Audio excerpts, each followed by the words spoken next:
Hey guys, it's Roderick. I'm here with Season 1, Episode 5 of Fellow Travelers. Promise you won't write. So, if you're new to this channel, this is where we review television shows, films, movies, comic books, reality television, all bundled up in the key with an eye towards acting, filmmaking, and directing.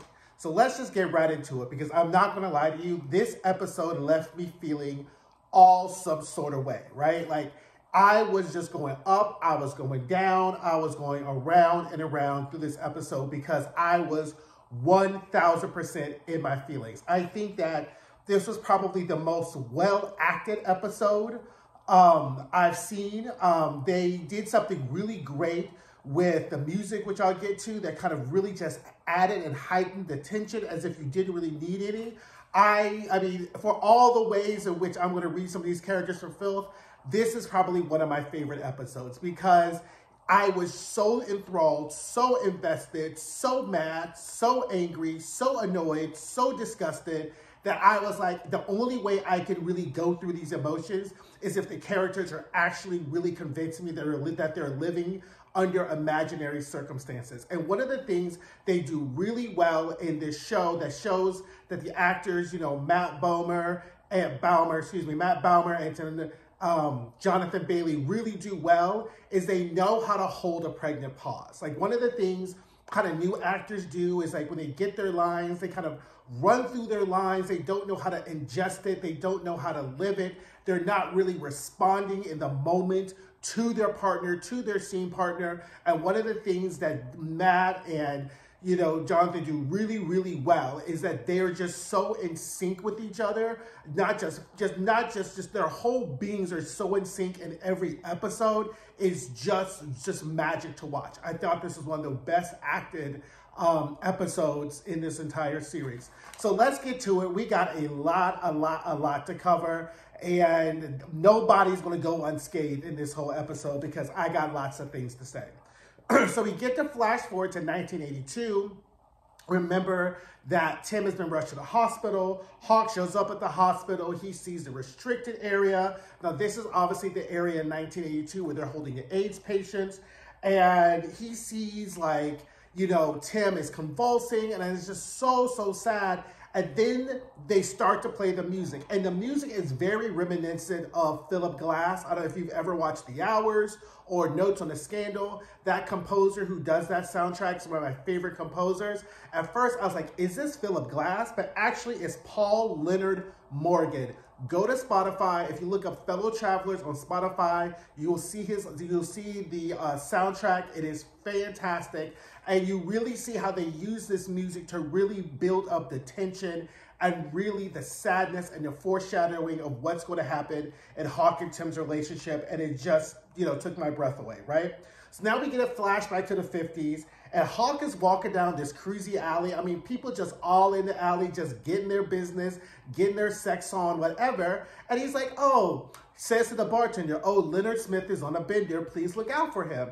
And I'm like, who the fuck is Leonard Smith? Why are you caring about who the fuck Leonard Smith is, right? So then, meanwhile, back at the cruisy bathrooms, people are getting it in. There's this tall guy, and I'm thinking, ooh, maybe that's Leonard Smith. Maybe it's like a work person. Maybe it's like somebody Hawk knows from the State Department. And then, like, he sees this guy walks by, he sees him in the hat, and I was like, oh, maybe that's Leonard Smith. And they go in the bathroom, right? I'm not thinking of it. Now, back at the cozy corner, Frankie and Marcus are all booed up, and they're dancing on the dance floor. And then, the red light comes on, and the cops are there, like literally 6 seconds, like the guy said. They're whooping ass, they're beating people, they're tearing the place down. Girl, do you know Marcus just ran and left Frankie and the little drag king, like, all up in the thing? I was like, Marcus. Like, every time I want to, like, give Marcus 3 credits, he takes 16 of them back. I was just like, you were just trash. And I was like, oh, no. So then they go, and the police bust in at the cruisy bathrooms. And then they start arresting people. And I'm like, oh, maybe this is this tall Leonard Smith person, right? So then later on, we see Hawk outside, and he's talking to this cop who he has in his pocket, and he was just like, oh, bribing him, like make sure the record doesn't show up. And I'm like, why the fuck are we caring about this Leonard Smith? Bitch, I put 2 and 2 together finally when the guy said it's gonna cost a lot of money and it's gonna be my father's money. I said, holy shit, that's Lucy's brother. I had no idea. That explains everything why he's drinking, why he's so bitter with Hawk. Why I was like, bitch, how are they an episode? I did not see that twist coming. I was like, girl, what? Leonard is gay and Hawk is gay and Hawk done stole his place in his family with his gay ass. And I was just like, oh my God. So that literally took me out. Like that's our first roller coaster, and I was just like, okay. So then Hawk comes home and Tim is in the bed. Girl, Tim is in the bed like a cat on top of a warm radiator. He is all there. I mean, if he could have purred, he would have purred. I think he did purr, right? He's like, where you been? Oh, Lucy's good. Hawk just telling his lies. Like, one of the themes of this episode is about how good of a liar you are.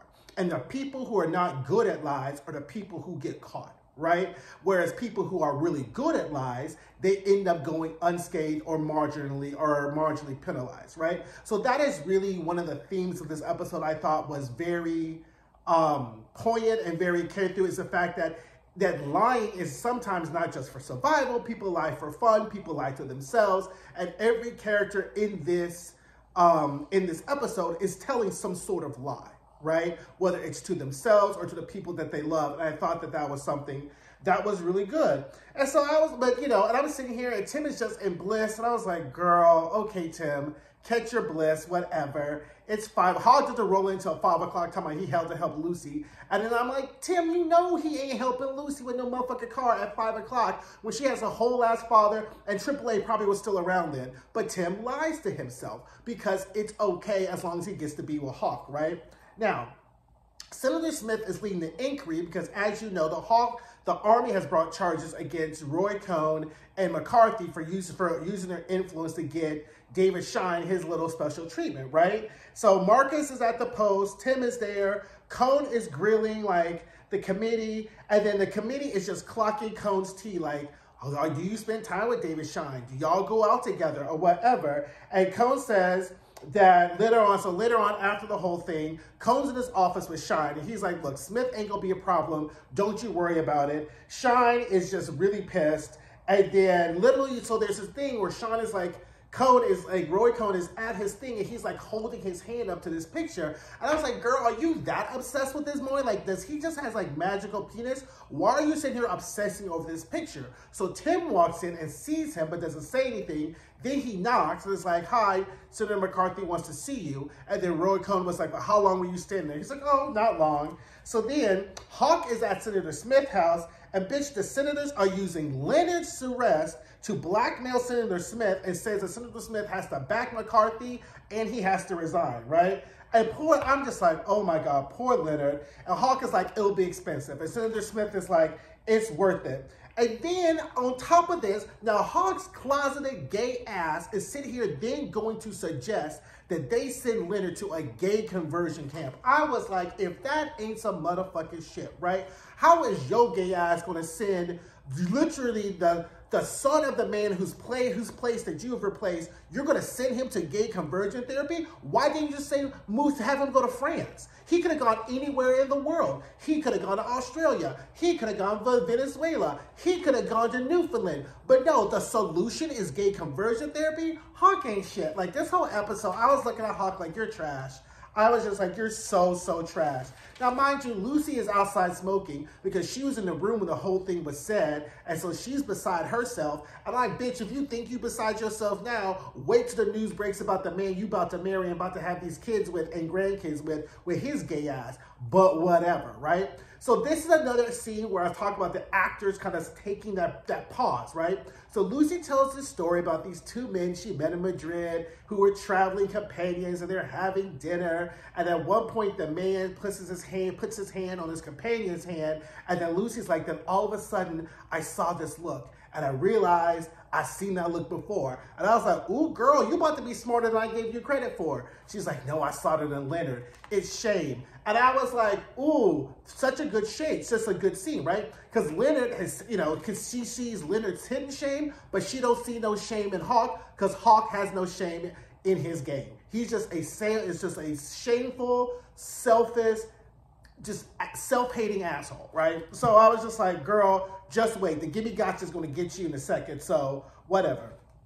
Meanwhile, Tim is snooping in Cohn's office, and then Cohn follows him to the bathroom. And I was like, is this Cohn? Like, is he going to be already off? Is he going to try to, like, get something with Tim? So they're peeing or whatever. And then Cohn asked, like, Tim about Senator Smith. He was like, no, I believe McCarthy. I believe in anti-communism. And then Cohn corners Tim and asks him, like, did he know about Leonard? And honestly, Tim said no, he doesn't know. And they do this really great line. It's like, I think you would know. Once again, the use of subtext with a line really, to me, has a double meaning, right? Because Cohn has already sniffed out that Tim is gay, right? So Tim is too dumb to really kind of sniff out. Because if I would have been Tim, I was like, we both would have known, right? But, you know, Tim ain't really about this Hollywood dagger life. So he's just like, oh, whatever. And he's like, thanks him for the envelope. And he's like, where'd you get it? He's like, somebody left it on my desk. And then Cohn is just kind of like, you know, he's just really all up in Tim's personal space. And he was like, you're a bad liar, right? You're just a horrible liar. Which, again, is a great subtext because Cohn has already figured out that Tim is gay. And he's like, you need to step up your lie game if you're going to be in D.C., right? Now, Hawk is tracking down the record, right? And girl, Hawk then got rid of Nosy Fish, right? Remember Nosy Fish? You turned him in for being gay? So I guess once he got his record cleared, he fired that bitch. Because he got him a new, nicer secretary. And then I noticed we didn't see good Judy Mary in this episode. I always like a good Judy Mary when she's in an episode. But, you know, there was a lot going on in this episode. So I guess they gave good Judy Mary a break, right? So Tim comes in all flustered. He was like, well, this is a great time to break the rules. Tim's like, what was that envelope? What's going on with Leonard? Bop, bop, boo. Asking questions you should have asked when the situation was going on. And then Hawk comes clean. And Tim is just like, how could you do this? Da-da-da-da. And Hawk is like, look, this is DC. People lie. People tell lies. You need to be a better liar. And then because Tim tells Hawk about how Roy Cohn cornered him in the bathroom.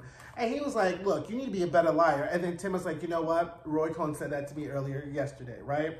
Now we get Marcus and his fuckboy ass is out meeting Frankie on a park bench. He ain't seen Frankie since the incident. He ain't called Frankie. He ain't sent no letter. He ain't sent no courier pigeon. He ain't looked in on this man at all. And you've been breaking his back like a lumberjack for the past, I don't know how long. And so Frankie's just sitting there. It's like, I didn't think you would call. And then Marcus says he can't go back to the cozy corner. And Marcus is like, that's our spot. How are we supposed to see each other? That's when we hang out, whatever. And then Marcus's explanation as to why he can't go back to the cozy corner is because he knows that ultimately there are going to be more raids. And he can't be caught being gay because it would disappoint his father, who was a classically trained pianist who now like shines shoes or some shit like that. And I was like, Frankie should have cussed him all the way. I would have got arrested that day. I would have caused the biggest scene. I would have cussed him all the way the fuck out. Because I don't give a fuck about you, your father, or your unrealistic expectations, right? But people are like, but Roderick, you're looking at it through the lens of 2024 and 1950, and things were different back then. Right is right, wrong is wrong. You're a fuckboy, Marcus. You are the exact same person that Hawk is, except for the fact both you and Frankie got horrible wigs. Because it did not occur to me, I've been tolerating these really bad wigs on both of them, but those wigs on Frankie and Marcus are just abysmal. And I think I was just already so annoyed with the Marcus character by this scene, the wigs were just really tipped me all the way over the edge. And then Frankie's all upset. He had his friend paint his nails and his toes knowing that he was going to meet him. And Frankie really wanted it to be red. And then he got a gloss. And I was like, Frankie, fuck this man. Fuck your nails. Find you somebody else. Just leave this motherfucker alone because he's just trash anyway, right? Meanwhile, Lucy is packing Leonard up to go to a gay conversion therapy, and Leonard is trying to make jokes. They ain't told the mama where they're going. They're saying that he's going somewhere to dry out or whatever. And then Senator Smith has caved on McCarthy. Hawk is still trying to find the record. And then Hawk is outside with Leonard and Senator Smith. And then Hawk, who just does not know his place, right, takes Leonard's suitcase, puts him in the car, and then Leonard and Senator Smith start talking. And then they're like, I can't believe you. You know, ever since Hawk showed up, you didn't need me. He took my place, whatever. And he's pretty much says like, look, you don't like the way I am. You made me, right? And so then Hawk shows back up. He's like, we should go. And he's like, you're right. You know, he's right. I let you take his place, and that's the reason why he is. And I was just like, really? Like, your son just turned gay because he brought another gay man to your house? Like, these people are just stupid. Like, not only are they stupid, they're just shallow, and they're selfish, and they're privileged. Because in the United States, there's so many other ways you could hide your gay son besides sending him to conversion therapy. And for Hawk to be part of this is so disgusting. I was just like, you know what? You know? So anyway, back at the hearing, right? Roy Cohn says that he has proof that he hasn't used his influence, and then he shows this picture, which is the picture he had his hand up on, of just David Shine and the Secretary of the Army, to intimate of the fact that, look, I don't have to use my influence. David Shine has connections with the Secretary of the Army who asked to take this picture. So what am I supposed to do? What kind of influence can I use when in fact that he has connections to the Secretary of the Army? Now, meanwhile, Tim and Marcus are in the back of the room, and Tim's like, damn, that's not the same picture. That picture's different. Marcus is like, really? Yeah, whatever, right? He's like, do you think McCarthy? He's like, I should tell McCarthy. And Marcus is like, what makes you think McCarthy? You don't know, right? So at this point, right, I'm like, do we really need this, David? Do we really need this hearing storyline, right? Like, where is this going? Like, where is this hearing storyline going? Like, is this storyline really, really necessary? Because we have so many other things. And I made the mistake of kind of reading the headline of, I think it was Vanity Fair, about this series. I didn't read the whole article. I just was like looking, actually I was just looking for pictures so to use a thumbnail for YouTube, and I saw that Vanity Fair called it a very unwieldy, you know, series, and I kind of was like, damn, I saw that because now it's stuck in my head, and I have to kind of agree because there's so much landscape, and there's so many people, and I'm just like, was this Roy Cohn storyline really necessary? Like, if we were to see Roy Cohn and David Shine have sex, I maybe would have said, okay, it's necessary, but I'm like, other than that, was it really necessary? I just don't think for all the investment that they made in this storyline or this plot point, I don't feel that we got the payoff we wanted. I really don't think so. Anyway, Child Hawk's at the conversion camp now, right? And he's like checking Leonard in. He's talking to the doctor who's like, yeah, with shock therapy and aversion therapy, which pretty much means like every time they think about homosexual thoughts, they feel some type of pain. And then they do shock therapy as well to make them like not gay, theoretically, right? And Hawk is on board with this and then slides the doctor some money saying no visitors, no calls, whatever. And I'm just like, Hawk, you're trash. You're trash. Like, you're just trash. And then he goes outside and Leonard is smoking. And then Leonard's like, oh, you know, I was thinking about the time we went camping and we were having my mom's mint shops. And I was like, oh, Leonard, he's trying to remember some good times. And then Leonard's like, and we jacked off by the fire. I just cackled. I was like, there goes that roller coaster. I said, what? He's like, and then Hawk is like, all men do that, but they grow out of it and turn normal. That's your response? That is what you say, Hawk, at that moment? I'm just like, you're just and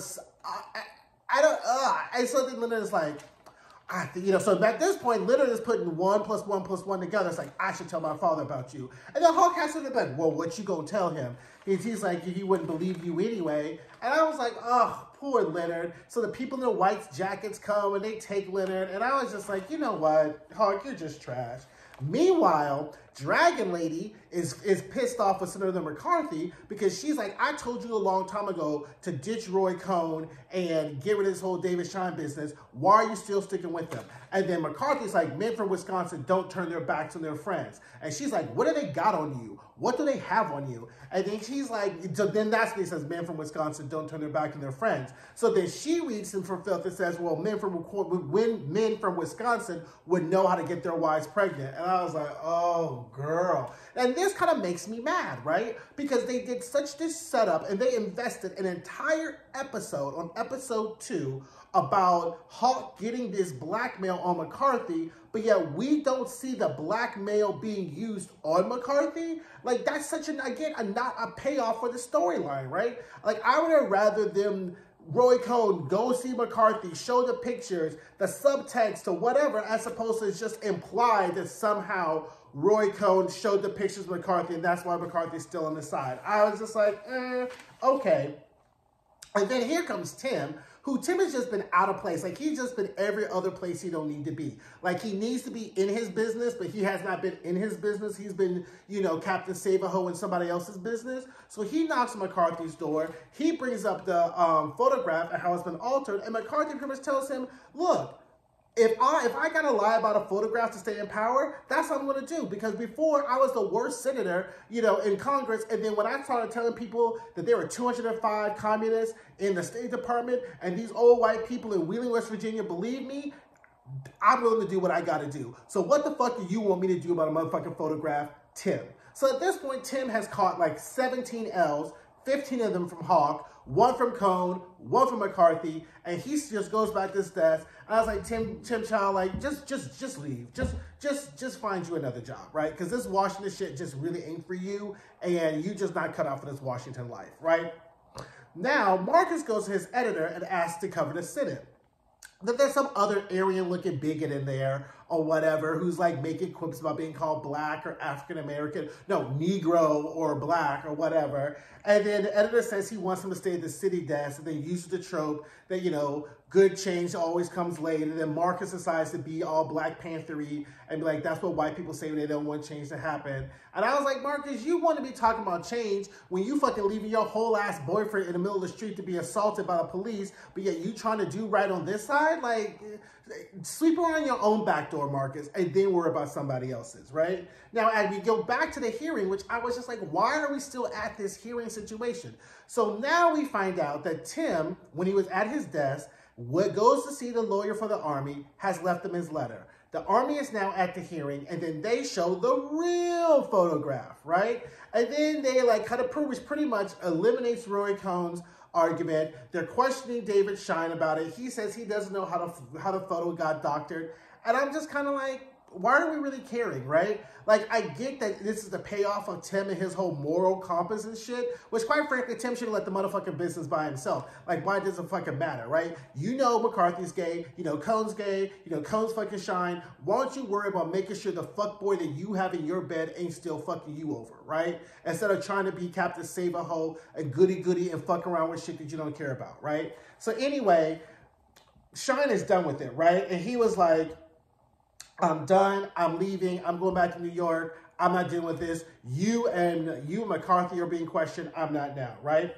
So then Tim shows up at Hawks. He's like, I quit my job. Let's go upstairs. Hawks like, I'm going out. He's like, oh, you going hunting? And I was like, girl, you know who you dating, right? And then Tim's like, take me with you. And then Hawks says the line that literally had me break my television.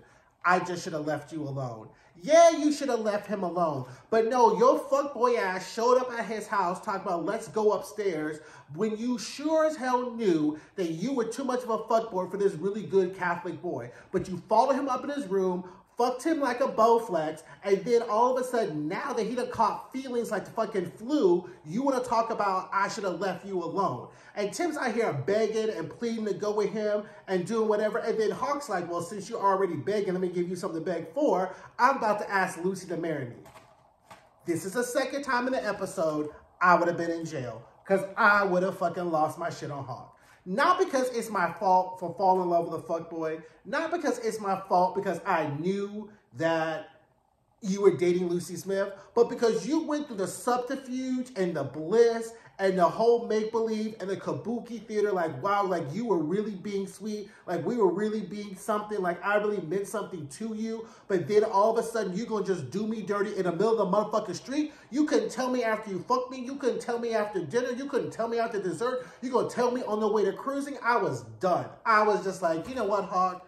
Whatever penance you catch at the end of this, at the end of this season will be a tenth of what you deserve because you're just trash. I was just done. I was totally done. So now, Senator Smith is like looking through his scrapbook. He's talking to Lucy, and he's thinking about Leonard. Then he breaks the news to Lucy that they found Leonard's arrest report and that he's going to have to resign, and that if he doesn't, they're going to break the news at the evening news, and Lucy's mother won't be able to show her face in public, and the poor Leonard won't know what to do. Let's be clear about this, okay? As devastating the news of being a homosexual in 1952, I am certainly positive, and I'm not sure about a lot of things, but I am positive that a rich white senator in the suburbs of Washington, D.C., and his wife and his child would be fine, right? They may not be able to go in the same social circles. They may not be able to go to the same club. But the fact is that their life would not be ruined to the degree that he's catastrophizing just because his son comes out as gay, right? And you're not going to be able to convince me that these people just aren't selfish, shallow, and privileged. Because if you really cared about your son, you would have taken him out to conversion therapy, packed your family up, and go live in France. Go live in England. Go live in Zimbabwe. You could go and have a happy life and leave the house to Lucy and Hawk and stay with your family. But the problem is that the loss of your privilege and your power that comes with you having a gay son is so unbearable. You literally have catastrophize the end of the world. So I have no sympathy for Senator Hawk, and, you know, I just none. Like, so for Senator Smith. Right, because him and Hawk, they're all literally all about the same person, right?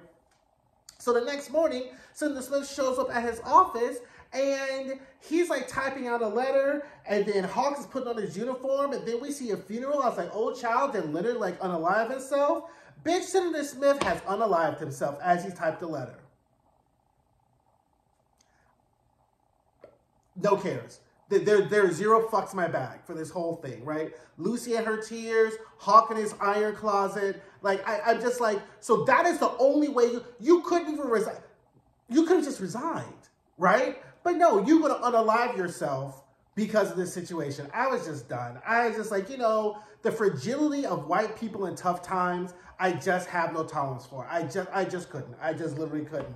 Now, Frankie is back on this bench, talking to Marcus again, and with his nails painted red, and now Marcus that had his fuckboy, like, this is like fuckboy like 101 here. Now that so I left out the story, the part how Marcus then went to the bathroom while he's at the post with the bigot, and then the bigot goes in and uses the bathroom, and then Marcus pees on his shoe or whatever like that because he ain't supposed to be in the bathroom. So now pretty much Marcus is going to get fired or he's going to leave the post. So now that Marcus's job is in jeopardy again, he decided that he'd have had this epiphany because he's about to work at Jet Magazine covering how Washington, D.C. deprives people of everything. And now maybe he may want to be with Frankie. Frankie, I would have just gotten the fuck up, thrown a pine cone at him, and walked away. But oh no, Frankie says he's going on tour on the East Coast. I'm like, good for you, Frankie. Good for you. Go in. Then he ruins the whole stint with, and when I get back, I want a real place with a house, with a couch, with a tub, and somebody waiting for me. I was like, oh, girl. And I was like, ugh. I couldn't. So, I mean, obviously we know that they're still together like in 1982. But I was like, really? Really? They're I mean, is self-respect just not a thing in 1952? I don't know. Call me an ice bitch. But he would have got a pine cone upside the head, and I would have just sashayed around the East Coast and found me somebody else who's going to treat me right. And now it's some fuckboy who would have left me in life in peril or whatever in the middle of motherfucking alley, who'd have showed you so many times that he's not okay with himself being gay and you being who you are. So why are you keep chasing this man? But whatever. We just let that go. Now, we hear from the radio while Tim's in his room that Roy Cohn has resigned as chief counsel to the committee. McCarthy's approval ratings have fallen. Tim is in his place because, oh, guess what? Tim has enlisted from the Army. So Tim has just gone yodel-a-lay-hee-hoo all the way like The Price is Right, because the only way that he done quit his job in D.C. and the next best thing is to enlist in the Army during wartime, right, is the only way he can get over this whole Hawk situation. If these stupid people don't get the fuck up off my TV, I was like, really? Really? So of course, there's a knock at the door, and it's Hawk, and Tim lets him in. And then he's like, you know, they look at his place, he's like, I'm due at Fort Dix, which I thought was hilarious. It's called Fort Dix. Hilarious. I'm due at Fort Dix in 2 days. And Hawk is like, I ain't gonna wait for you. And then at some point, like, the Holy Ghost sits on Tim and be like, he really is serious. So Tim kind of laughs like, okay, I know, whatever. So then, of course, we get fuckboy Hawk. Give me an hour. I just want to see you. Blah, blah, blah. So then they go to the roof of this place, looking out on the sky, And, you know, Tim has sent Hawk a condolence letter about Senator Smith. And then Hawk starts waxing on about how Senator Smith was a good man. No, he wasn't. Senator Smith was not a good man. Senator Smith let his son go to conversion therapy and killed himself because he couldn't bear having a gay son. Sorry, that disqualifies you, right? So, anyway, Tim's like, you know, Hawk is like, well, do you really have to? He's like, oh, no, Hawk goes, I didn't raise my boy to be a soldier, which I thought was kind of cute. And then Tim was like, I have to go to get over you. You don't have to go into the army to get over him. You could just move to another city and just not write him, not call him, find somebody else, right? Like, I'm not gonna lie. That Hawk's dick looks like it is really good. Like, them sex scenes look like it is really, really good. But really, Tim, like, you're gonna throw yourself in life's peril and run the risk of seeing Jesus Christ just over, like, Hawk? Like, it just makes no sense, right? So then we get the title of the episode as you know, Tim is sitting there rubbing Hawk's hair, you know, promise you won't write, because of course he knows the fuckboy isn't gonna write. And then we get the flash forward, and what we get is a scene that really intimates, you know, Hawk sees Tim sitting up on the bed, and Tim just looks like he's just done with this. Like, this is just so much. It's weighing on him so much, and then whatever. So Hawk goes to hold his hand, and Tim kind of pulls away, and Hawk tries again, and we see the kind of the hard cut of, you know, them on the roof looking over Washington, D.C., and to think that they're thinking about that night before they left. And I was like, Tim, this man has pretty much ruined your life. Like, he has just ruined your life. I don't know. I mean, I do know, actually. I have been in love with men who have taught me very hurtful and very painful lessons. Men I have loved for decades or so. And so I think that's why this show kind of hits me, because I have been Tim, right? I have been Tim, and I have now looked back over my life and all the signs and all the things. And I think, and I wouldn't use the word as triggered, but I think it's like, I know what that's like, to be so hopelessly young and in love with someone, and then they just be complete trash, right? Or I wouldn't say the complete trash, but they just so severely disappoint you to the point that you just really question, how could you have wasted your time with them, right? And I think that is the point that Tim is sitting there as he's on deathbed, on death's door, thinking about his time with Hawk and all the wasted time that he probably could have been there loving someone else, being with someone else, being happy, living a full life, you know, whatever, and he wasted it on this fuckboy. So anyway, that is episode 5. So we got 3 more episodes to go. So just keep on sticking with me, because this roller coaster has been a lot. So don't forget to like, don't forget to comment. Let me know what y'all think. Let me know what y'all think, because maybe I'm on a different planet saying the Hawk is a fuckboy. Who knows, right? So don't forget to like, drop your comments, subscribe, share, and I'll see you guys soon. Bye.